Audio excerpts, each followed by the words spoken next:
नमस्कार दोस्तों, स्वागत है आज की एक नई वीडियो में। दोस्तों आज की इस वीडियो में आपको बताने वाला हूं कि बचे हुए समय में आप क्लास 10th इंग्लिश की तैयारी किस तरीके से कर सकते हैं और किस तरीके से आप बचे हुए समय में तैयारी करके बोर्ड एग्जाम में 90+ मार्क्स ला सकते हैं। तो आज की वीडियो बहुत ज़्यादा खास होने वाली है। कुछ बेहतरीन तरीके बताऊँगा और आप सभी के डाउटों का उत्तर दूंगा, क्योंकि काफ़ी ज़्यादा स्टूडेंट्स का ये क्वेश्चन होता है कि भैया हमें ग्रामर नहीं आती, कोई कहता है हमें लॉन्ग आंसर याद नहीं होते हैं। तो भैया किस तरीके से आपको इंग्लिश में अच्छा अंक स्कोर करना है, आज की इस वीडियो में आपको डिटेल में बताऊंगा। और बचे हुए 3 महीने बस आपको इंग्लिश में आपको इसी तरीके से पढ़ाई करना है जिस तरीके से मैं बता रहा हूं, ठीक है। तो चलिए बिना देरी के वीडियो को शुरू करते हैं। बस ध्यान से अंत तक वीडियो को देखते रहिएगा, एक एक चीज़ अच्छे से समझिएगा और फॉलो जरूर कीजिएगा, नहीं तो वीडियो देखने का कोई मतलब नहीं होगा, ठीक है। तो यहाँ पर देखिए दोस्तों, सबसे पहले बात करें कि आपको क्या क्या पढ़ना चाहिए, ठीक है ना। बचे हुए 3 महीने में अब आपको क्या क्या पढ़ना चाहिए, तो सबसे पहली बात ये करें तो आज ही आपको इंग्लिश का क्वेश्चन बैंक लेना है, ठीक है। क्वेश्चन बैंक लेना है, विद्या का ले सकते हो, राजीव का ले सकते हो, कोई भी ले सकते हो जो आपके इस जिले में अच्छा चलता हो, ठीक है ना। मेरे हिसाब से विद्या ज़्यादा अच्छी रहती है। उसके बाद अब आपको करना क्या है, सेंट्रल आइडिया, यानी कि अब मैं कुछ चीज़ें वो बताऊंगा जो कंफर्म है, जिसे जिनके मार्क्स आपसे कोई भी छीन नहीं सकता, यानी आपको बराबर मिलेंगे, ठीक है ना। देखिए सेंट्रल आइडिया आपको तैयार करना है इन 4 पॉइंट्स पर। पहला है दोस्तों डस्ट ऑफ स्नो पर, दूसरा है फायर एंड आइस पर, तीसरा है द ट्रीज पर, चौथा है द फॉग पर। इतने पर अगर आप सेंट्रल आइडिया तैयार कर लेंगे तो आपके यहाँ से 3 अंक बनने वाले हैं, कोई भी आपका इसमें से एक भी अंक नहीं ले सकता है, ठीक है। तो सेंट्रल आइडिया सबसे पहले क्वेश्चन बैंक में ढूंढिए कहाँ पर है, और उसमें से सेंट्रल आइडिया आप तुरंत याद कीजिए, ठीक है, और लिख लिख करके प्रैक्टिस कीजिए। दूसरा है दोस्तों 4 लाइन्स पोएम, ये तो कन्फर्म है दोस्तों कि इसे कोई भी कट नहीं कर सकता। अभी तक क्या होता था कि सेंट्रल आइडिया और पोएम दोनों अथवा में आते थे, ठीक है ना, जिनमें से हम एक केवल करते थे और केवल एक का मार्क्स मिलता था। लेकिन अब क्या हो गया कि सेंट्रल आइडिया अलग आएगा और 4 लाइन का पोएम अलग आएगा, यानी 3 अंक आपको इसमें से मिलेंगे और 3 अंक आपको इसमें से मिलेंगे, यानी 3 अंक अब आपको पोएम के भी कन्फर्म होने वाले हैं, ठीक है। तो पोएम एक आपको यहाँ पर करना क्या है कि 2 या 3 पोएम कम से कम 4 लाइनों की तैयार करना है, क्योंकि अगर मान लीजिए आपने कोई ऐसी पोएम तैयार कर ली है जो आपके पेपर में आ गई, तो फिर उसे आप अपनी कॉपी पर लिख नहीं सकते, इससे आपके मार्क्स नहीं मिलेंगे, ठीक है ना। तो आपको 2 या 3 पोएम तैयार करके जाना है। उसके बाद अब बात आती है दोस्तों एप्लीकेशन। एप्लीकेशन आपको कौन कौन सी तैयार करनी चाहिए। देखिए सबसे पहली बात करूं तो 5 इंपॉर्टेंट एप्लीकेशन है जो हर वर्ष बोर्ड एग्जाम में आती हैं, और एप्लीकेशन इस बार आपके एग्जाम में 4 अंक का आने वाला है, ठीक है। तो चलिए बात करते हैं कौन कौन से 5 इंपॉर्टेंट एप्लीकेशन हैं। तो यहाँ पर देखिएगा दोस्तों, पहला है दोस्तों फुल फी कंसेशन यानी फीस माफ़ी के लिए, दूसरा है दोस्तों लीव एप्लीकेशन यानी अवकाश के लिए, तीसरा है दोस्तों ट्रांसफर सर्टिफिकेट के लिए यानी स्थानांतरण पत्र के लिए, चौथा है दोस्तों इवनिंग गेम्स अरेंजमेंट के लिए यानी खेल की व्यवस्था के लिए, और 5वां है दोस्तों सब्जेक्ट चेंज या विषय परिवर्तन के लिए। अब देखिए दोस्तों बात करें, ये एप्लीकेशन जो है ये अथवा में आता है। आपसे पहले लेटर पूछा जाएगा और अथवा में एप्लीकेशन रहेगा, यानी कि या तो आप लेटर तैयार कर लो या फिर आप एप्लीकेशन तैयार कर लो। मेरे हिसाब से अच्छा आप लोगों के लिए एप्लीकेशन ही रहेगा, क्योंकि ये इजी होता है लिखने में भी और तैयार करने में भी, ठीक है ना। तो आप अगर एप्लीकेशन तैयार कर लेते हो इन 5 टॉपिक्स पर तो आपके 4 अंक कन्फर्म है, फिर आपको लेटर पढ़ने की बिल्कुल भी ज़रूरत नहीं है, ठीक है। और अगर आप लेटर तैयार करते हो तो फिर आप एप्लीकेशन नहीं पढ़िएगा, ठीक है, क्योंकि दोनों अथवा में रहते हैं। उसके बाद चलिए चलते हैं आगे। आगे देखिए आर्टिकल हो गया, डिस्क्रिप्टिव पैराग्राफ हो गया और एसे हो गया, ठीक है ना। डिस्क्रिप्टिव पैराग्राफ और एसे जो हैं, और ये दोनों जो होते हैं अथवा में आर्टिकल से रहते हैं, यानी कि या तो आप आर्टिकल लिख दो या फिर आप एसे लिख दो या डिस्क्रिप्टिव पैराग्राफ या कह लो रिपोर्ट लिख दो, ठीक है ना। तो आप क्या करेंगे, इन 3 में से एक चीज़ तैयार करेंगे, आर्टिकल तैयार करेंगे। आर्टिकल अगर आप तैयार कर लेंगे तो ना तो आपको एसे तैयार करने की ज़रूरत है, ना तो आपको रिपोर्ट तैयार करने की ज़रूरत है, ना तो आपको डिस्क्रिप्टिव पैराग्राफ तैयार करने की ज़रूरत है, ठीक है। आर्टिकल आपको 3-4 खास टॉपिक बताऊंगा, 6 अंक आपके कंफर्म हो जाएंगे। पॉल्यूशन पर आपको सबसे पहले तैयार करना है, दूसरा दोस्तों टेररिज्म पर यानी आतंकवाद पर, तीसरा है दोस्तों पॉपुलेशन प्रॉब्लम यानी जनसंख्या वृद्धि की समस्या, उसके बाद दोस्तों राइसिंग प्राइसेस यानी कि बढ़ती कीमतों पर आपको तैयार करना है, चौथा है दोस्तों इंटरनेट पर आपको तैयार करना है, ठीक है, और 5वां है रूल्स ऑफ द रोड। इतने टॉपिक्स पर आपको आर्टिकल तैयार करना है, इसमें से कोई ना कोई टॉपिक आपके एग्जाम में आने वाला है और 6 अंक आपको दे जाने वाला है, ठीक है। और आर्टिकल आप पढ़ लेंगे तो रिपोर्ट एसे डिस्क्रिप्टिव पैराग्राफ आपको बिल्कुल भी पढ़ना नहीं पड़ेगा, ठीक है। अब चलते हैं भाई 20 MCQ। देखिए इस बार के पेपर की सबसे खास बात यह है कि आपके एग्जाम में ऑब्जेक्टिव क्वेश्चन आने वाले हैं। 20 ऑब्जेक्टिव क्वेश्चन आएंगे। तो 20 ऑब्जेक्टिव क्वेश्चन आपको कहाँ कहाँ से तैयार करना है, ये चीज़ें मैं आपको पहले एक्सप्लेन करता हूँ। देखो, सबसे पहले तो आपके जो 20 एमसीक्यू में से सबसे पहला क्वेश्चन जो रहेगा उसमें शॉर्ट अनसीन पैसेज दिया रहेगा, यानी 3-4 लाइन का एक आपको अनसीन पैसेज दे दिया जाएगा। अनसीन मतलब जिसको आपने कभी देखा नहीं होगा, ठीक है ना। अनसीन पैसेज दे देगा और उससे आपसे 3 एमसीक्यू पूछेगा, यानी 3 बहुविकल्पीय प्रश्न आपको देगा और 3 अंक उसके हो जाएंगे। अब देखिए, बात करें अनसीन पैसेज कैसे तैयार करें, तो देखो भाई, अनसीन पैसेज आपको इसमें फालतू टाइम आपको बर्बाद नहीं करना है, क्योंकि अनसीन पैसेज आपकी किसी भी बुक से नहीं देगा। वो पता नहीं कहाँ से ढूंढ करके छाप देता है कि जल्दी आप उसको देखे नहीं होते हैं, ठीक है ना। और अनसीन पैसेज आपको जब एग्जाम में मिल जाए तो कम से कम आप लोग उसे 2 बार पढ़ेंगे, ठीक है। 2 बार अच्छे तरीके से पढ़ेंगे तो उसके नीचे दिए गए जो 3 एमसीक्यू रहेंगे ना, उनका आप आसान तरीके से आंसर उसी पैसेज में ढूंढ लेंगे। आपको बाहर से आंसर ढूंढने का जो है आपको काम नहीं करना पड़ेगा। सिंपल पैसेज में आंसर मिलेगा और एमसीक्यू के आपको आंसर दे देना है, ठीक है। 3 अंक आपके यहाँ पर कन्फर्म हो जाएंगे। तो अनसीन पैसेज में टाइम बर्बाद मत करना। चाहे क्वेश्चन बैंक में जितने भी अनसीन पैसेज छपे हों, आप उनको बिल्कुल भी मत पढ़िएगा, क्योंकि ये बाहर से देता है, किसी भी क्वेश्चन बैंक से नहीं देता, ठीक है। उसके बाद अब आपको करना क्या है, दूसरा 5 आपके ग्रामर से एमसीक्यू आएंगे। ग्रामर से एमसीक्यू आएंगे तो ग्रामर में देखिए काफ़ी ज़्यादा स्टूडेंट्स को प्रॉब्लम होती है, क्योंकि भाई ग्रामर उनको नहीं आती है। तो ग्रामर में आपको क्या नहीं आएगा, सबसे पहले मान लीजिए कि आपको देखिए टेंसेस तो भाई बचपन से पढ़ाए जाते हैं, ये तो सबको आता है, ठीक है ना। और टेंसेस से आपका 1 एमसीक्यू रहेगा, तो 1 अंक आपका ये बना रहेगा। उसके बाद 1 वर्ड फॉर मेनी वर्ड, मतलब यानी अनेक शब्दों के लिए 1 शब्द लिखने के लिए आता है। तो मान लीजिए कि ये सब रटने वाली चीज़ है, इसमें तो कोई रूल लगता नहीं है, ठीक है। आप जो क्वेश्चन बैंक खरीदेंगे उसमें देखिएगा 1 word for many word topic दिया रहेगा, उसमें से आप खास पढ़ेंगे जो कई सालों में पूछे गए हैं, ठीक है। आप कहेंगे तो इन पर अलग अलग वीडियो आ जाएगी। यहाँ पर देखो 1 अंक आपका इससे हो जाएगा। मान लीजिए रीअरेंज सेंटेंस, रीअरेंज सेंटेंस में आपको जो है सेंटेंस जो है इधर उधर करके दिया रहता है और उसको आपको सही तरीके से लिख करके एक मीनिंगफुल सेंटेंस बनाना होता है, ठीक है। ये भी बहुत सिंपल काम होता है। आपको करना क्या है, सिंपली कि इस पर यूट्यूब पर वीडियो सर्च करना है कि किसी भी सेंटेंस को रीअरेंज करके मीनिंगफुल सेंटेंस कैसे बनाएं, तो वहाँ पर आपको वीडियो मिल जाएगी और वो वीडियो आप देख लेंगे तो आप अच्छे तरीके से समझ लेंगे कि किसी भी सेंटेंस को किस तरीके से अच्छे क्रम में रखें जिससे उसका एक सही अर्थ निकल सके, ठीक है। उसके बाद देखिए स्पेलिंग करेक्शन, तो भाई स्पेलिंग में आपको सबसे ज़्यादा मीनिंग्स याद करना है। खासकर क्वेश्चन बैंक में बहुत सारी मीनिंग्स दी रहेंगी, उनको आपको कायदे से पढ़ना है। खासकर वो मीनिंग्स पढ़ना है जो ज़्यादा डाउटफुल होती हैं, क्योंकि स्पेलिंग करेक्शन में डाउटफुल मीनिंग्स ही दी जाती हैं। देखो, कोई भी शब्द दे दिया जाएगा जिसमें से कहा जाएगा कि निम्न 4 में से कौन सी मीनिंग सही है, ठीक है। तो आप लोग पढ़े रहेंगे तो तुरंत समझ जाएंगे कि यहाँ कौन सी मीनिंग सही है। उसके बाद देखो प्रीपोजिशन, या फिर कह लो इसी से प्रीपोजिशन से कम ही आता है, यहाँ पर आर्टिकल से आता है, यानी ए, एन और द, ठीक है। इन तीनों के प्रयोग आपको पढ़ लेना है कि ए का प्रयोग कहाँ पर होता है, एन का प्रयोग कहाँ पर होता है, द का प्रयोग कहाँ पर होता है, ठीक है। इन 3 आर्टिकलों को आपको अच्छे से पढ़ लेना है। प्रीपोजिशन पर ज़्यादा ध्यान नहीं देना, ठीक है। आर्टिकल आपको पढ़ना है और ए एन द के प्रयोग में से किसी न किसी के प्रयोग से एक एमसीक्यू आपका बन जाएगा, ओके।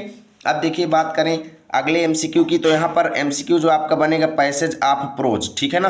तीसरे नंबर क्वेश्चन में आपका एक प्रोज सा दिया गया पैसेज रहेगा, प्रोज का पैसेज रहेगा, जिसमें से 2 एमसीक्यू आपसे पूछे जाएंगे और 2 अंक आपको मिलेगा। अब तो प्रोज के पैसेज जो है आपको कैसे तैयार करना है, किन किन चैप्टर के पैसेज ज़्यादा आएंगे वो मैं वीडियो के अंत में आपको बताऊँगा, ठीक है ना। और उन्हीं चैप्टर्स का पैसेज आपको तैयार करना है, आपको फुल मार्क्स मिलेंगे। उसके बाद देखो यहाँ पर 3 एमसीक्यू, यानी कि इस वीडियो के लास्ट में मैं जितने भी इंपॉर्टेंट चैप्टर पोएट्री के हैं, प्रोज के हैं, सप्लीमेंट्री के हैं, सब कुछ आपको बताऊंगा, ठीक है। बस ध्यान से जुड़े रहें वीडियो में। 3 महीने बस ऐसे आपको पढ़ना है। 3 एमसीक्यू क्वेश्चन आपके प्रोज से आएंगे, ठीक है। प्रोज से अलग से आएंगे, ये तो पैसेज आएगा ऊपर और इसके अलावा 3 आपके प्रोज से पूछे जाएंगे, यानी टोटल 5 एमसीक्यू आपके प्रोज से रहने वाले हैं। तो 3 एमसीक्यू किन चैप्टर के आएंगे आपको लास्ट में बताऊंगा। उसके बाद देखो पोएट्री आएगी।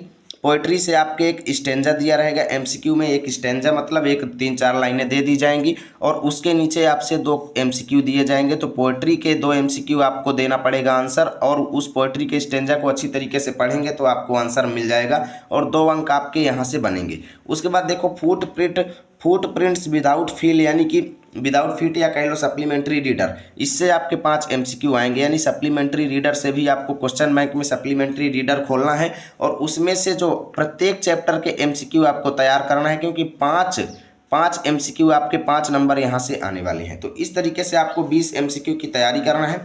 उसके बाद अदर क्वेश्चन आपके एग्जाम में कैसे आएंगे, देखिए एक तो आपसे लॉन्ग अनसीन पैसेज दिया जाएगा, यानी बड़ा सा करीब 1 पेज का अनसीन पैसेज दिया जाएगा, जिसके नीचे 3 या 4 क्वेश्चन रहेंगे। ठीक है, 3 क्वेश्चन आपके 2-2 अंक के रहेंगे और 1 क्वेश्चन आपका 1 अंक का रहेगा, यानी टोटल 7 अंक का वो अनसीन पैसेज आपका रहेगा और बहुत ही आसान रहता है।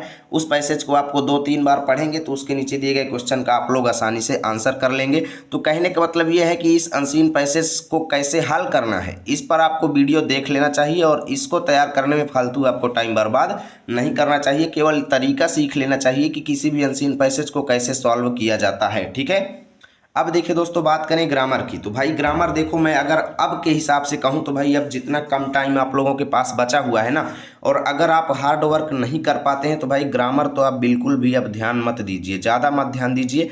आप लोगों को केवल प्रोज, पोट्री, सप्लीमेंट्री के क्वेश्चंस अच्छे से तैयार करना है।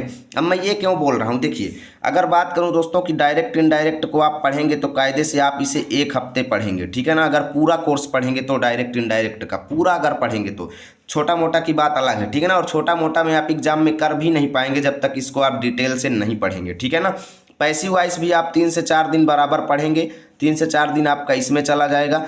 पंचुएशन तो भाई एकदम सिंपल है। ठीक है, पंचुएशन पर आप एक वीडियो देख लेना और इसके 2 अंक आपके कन्फर्म है। मैं ये गारंटी के साथ कहता हूँ कि पंचुएशन आप पढ़ना है। आपको तनिक भी ग्रामर नहीं आती, कुछ भी नहीं आती ग्रामर में, तो आपको पंचुएशन जरूर पढ़ना है। ठीक है, इस टॉपिक को सर्च करो और इस पर 1-2 वीडियो देख लो, आपके 2 अंक बन जाएंगे एग्जाम में। उसके बाद देखो ट्रांसलेशन में आपको पूरा टेंस आना चाहिए और काफ़ी ज़्यादा स्टूडेंट्स को ये नहीं आता है। और ट्रांसलेशन आप पढ़ेंगे तो बराबर 1 मंथ आपका इसमें चला जाएगा। ठीक है, बराबर आप पढ़ेंगे तो तभी सभी प्रकार के सेंटेंस का आप ट्रांसलेशन कर पाएंगे। तो इतना ज़्यादा टाइम अब आपके पास नहीं है कि आप ग्रामर को दे सको। ठीक है ना, और अगर बात करें टोटल मार्क्स कितने का ग्रामर, देखो पंचुएशन के 2 मार्क्स आपको मिल ही जाएंगे।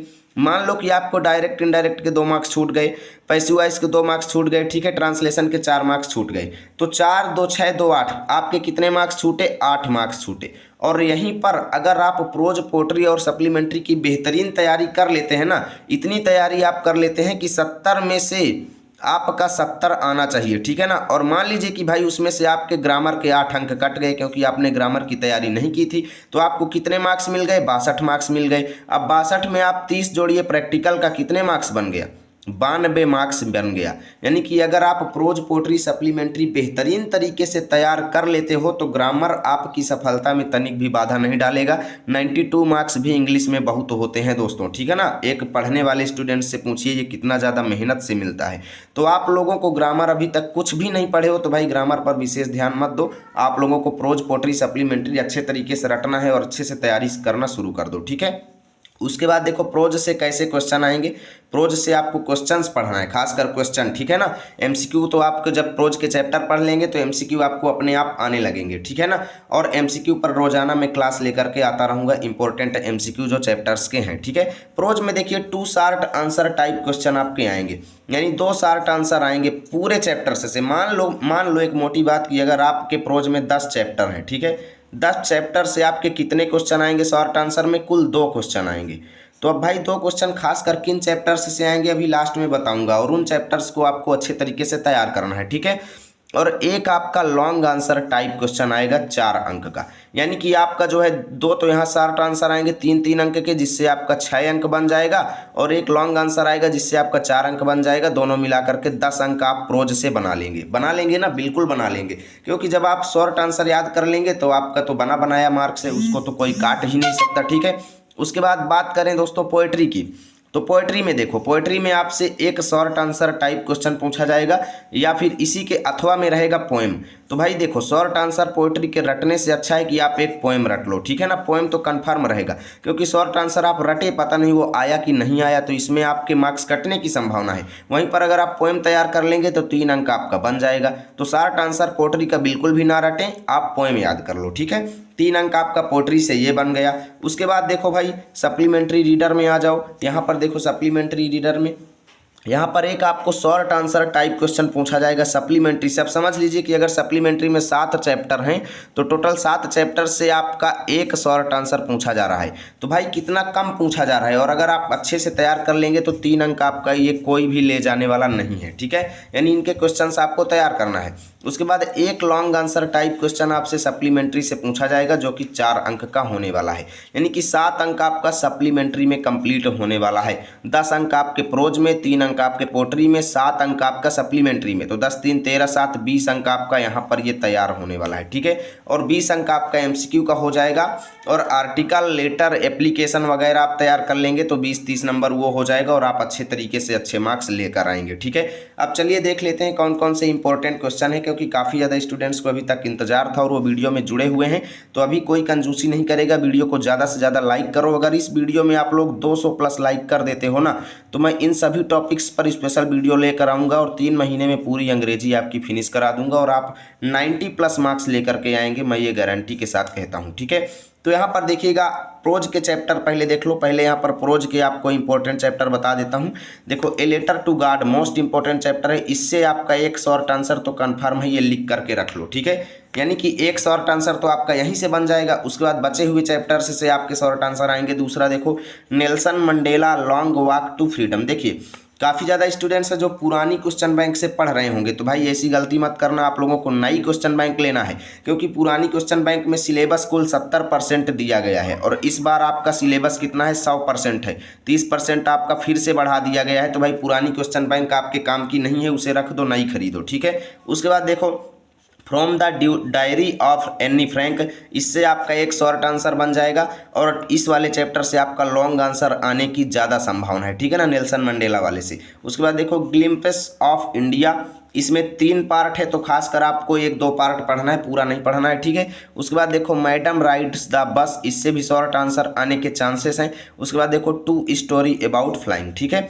इतने चैप्टर खास करके आपको प्रोज में ज़्यादा ध्यान देना है तो चैप्टर बहुत से, लेकिन अब अगर टाइम को देखा जाए तो 3 महीने कुल टाइम बचे हुए हैं, ठीक है। और 3 महीने में अगर आप इतने ही चैप्टर बेहतरीन तरीके से तैयार कर लोगे तो आपके प्रत्येक क्वेश्चन फंस जाएंगे इन्हीं में से, ठीक है। अब चलिए चलते हैं पोइट्री के चैप्टर्स को देखने के लिए। अब देखिए दोस्तों, हम आ चुके हैं नेक्स्ट पेज पर। यहाँ पर पोइट्री के कुछ इंपॉर्टेंट चैप्टर देख लो जिन पर आपको विशेष ध्यान देना है। सबसे पहले आपको करना क्या है कि इन सभी चैप्टर्स के बारे में एनिमेशन वीडियो देखना है। एनिमेशन वीडियो क्या होता है, देखो आप लोग क्या करेंगे कि प्रोज के प्रत्येक चैप्टर का नाम लिखेंगे यूट्यूब पर और लिखेंगे एनिमेशन वीडियो, तो साथ में एनिमेशन वीडियो आ जाएगा, यानी कि कार्टूनी वीडियो रहेगा जिसमें से आपको पूरा चैप्टर मात्र 7 से 8 मिनट की वीडियो में समझ में आ जाएगा। अब 7 से 8 मिनट की वीडियो में आप पूरा चैप्टर समझ लेंगे। इससे क्या बेनिफिट होगा कि आप सभी को एमसीक्यू जो है अच्छे तरीके से आने लगेंगे, यानी कि पूरे चैप्टर का सारांश आपको अच्छे से पता चल जाएगा। क्योंकि दोस्तों इंग्लिश जो है इस बार बहुत अदर लेवल की है और ऐसे में आप लोगों को थोड़ा चैप्टर समझने में कठिनाई होती है, और अगर एनिमेशन वीडियो आप लोग देख लेंगे तो चैप्टर आपको बेहतरीन तरीके से समझ में आ जाएगा। इससे आपके एमसीक्यू ज़्यादा बन जाएंगे, ठीक है। अब देखिए, पोएट्री में 10 स्टाफ स्नो चैप्टर आपको ज़्यादा पढ़ना है, फायर एंड आइस ज़्यादा पढ़ना है, a tiger in the zoo most important chapter है। उसके बाद एमेंडा चैप्टर आपको ज़्यादा पढ़ना है और एनिमल्स चैप्टर मोस्ट इंपॉर्टेंट है, और द ट्रीज और फॉग, यानी कि ये टोटल 7 चैप्टर आपको ज़्यादा पढ़ना है। तो चैप्टर बहुत हैं, 10-11 चैप्टर हैं, लेकिन खासकर इन चैप्टर्स पर ज़्यादा फोकस करना है, ज़्यादा ध्यान आपको इन चैप्टर्स पर देना है, ठीक है। उसके बाद देखो भाई, सप्लीमेंट्री रीडर में कौन कौन से खास चैप्टर हैं जिनसे आपके शॉर्ट आंसर और लॉन्ग आंसर बनने वाले हैं। तो यहाँ पर देखिएगा, ए ट्रियम्फ ऑफ सर्जरी, इससे आपके 1-2 शॉर्ट आंसर जरूर बन सकते हैं। एक ही शॉर्ट आंसर आपका आने वाला है, तो खासकर इस चैप्टर में ज़्यादा फोकस कीजिएगा। उसके बाद द थीव्स स्टोरी, इससे आपका लॉन्ग आंसर बनने की ज़्यादा चांसेस हैं, तो इसमें से आप लॉन्ग आंसर ज़्यादा तैयार कीजिएगा। उसके बाद देखो, द नेकलेस भोली, the making of a scientist. Total आपको 5 चैप्टर्स पर इंग्लिश में ज़्यादा ध्यान देना है सप्लीमेंट्री रीडर से, इससे आपके शॉर्ट आंसर और लॉन्ग आंसर दोनों बन जाएंगे, ठीक है। तो यहाँ से इस तरीके से अगर आप 3 महीने इंग्लिश तैयार करेंगे ना, तो आप बेहतरीन तरीके से 100 में 100 लेकर के आएंगे, मैं ये गारंटी के साथ कहता हूँ। मान लीजिए आप ग्रामर के 8 अंक छोड़ देंगे तभी आपके 92 अंक आएंगे, लेकिन आपको अगर थोड़ा बहुत ग्रामर आती है तो उस पर भी आप लोग ध्यान दीजिएगा, ठीक है। यदि वीडियो अच्छी लगी तो लाइक करना, दोस्तों के पास शेयर करना। इन सब की फोटो चाहिए आप लोगों को तो टेलीग्राम पर जाओ, लर्न विथ आरपी लिखो, हमारा चैनल आएगा, उसको ज्वाइन करो, वहां पर इसकी पीडीएफ मिल जाएगी और इसी को देख देख करके आपको तैयारी करना है। उम्मीद करता हूँ वीडियो अच्छी लगी होगी। प्लीज़ वीडियो को लाइक और शेयर जरूर करना। मिलेंगे आपके साथ अगले वीडियो में, तब तक के लिए जय हिंद जय भारत।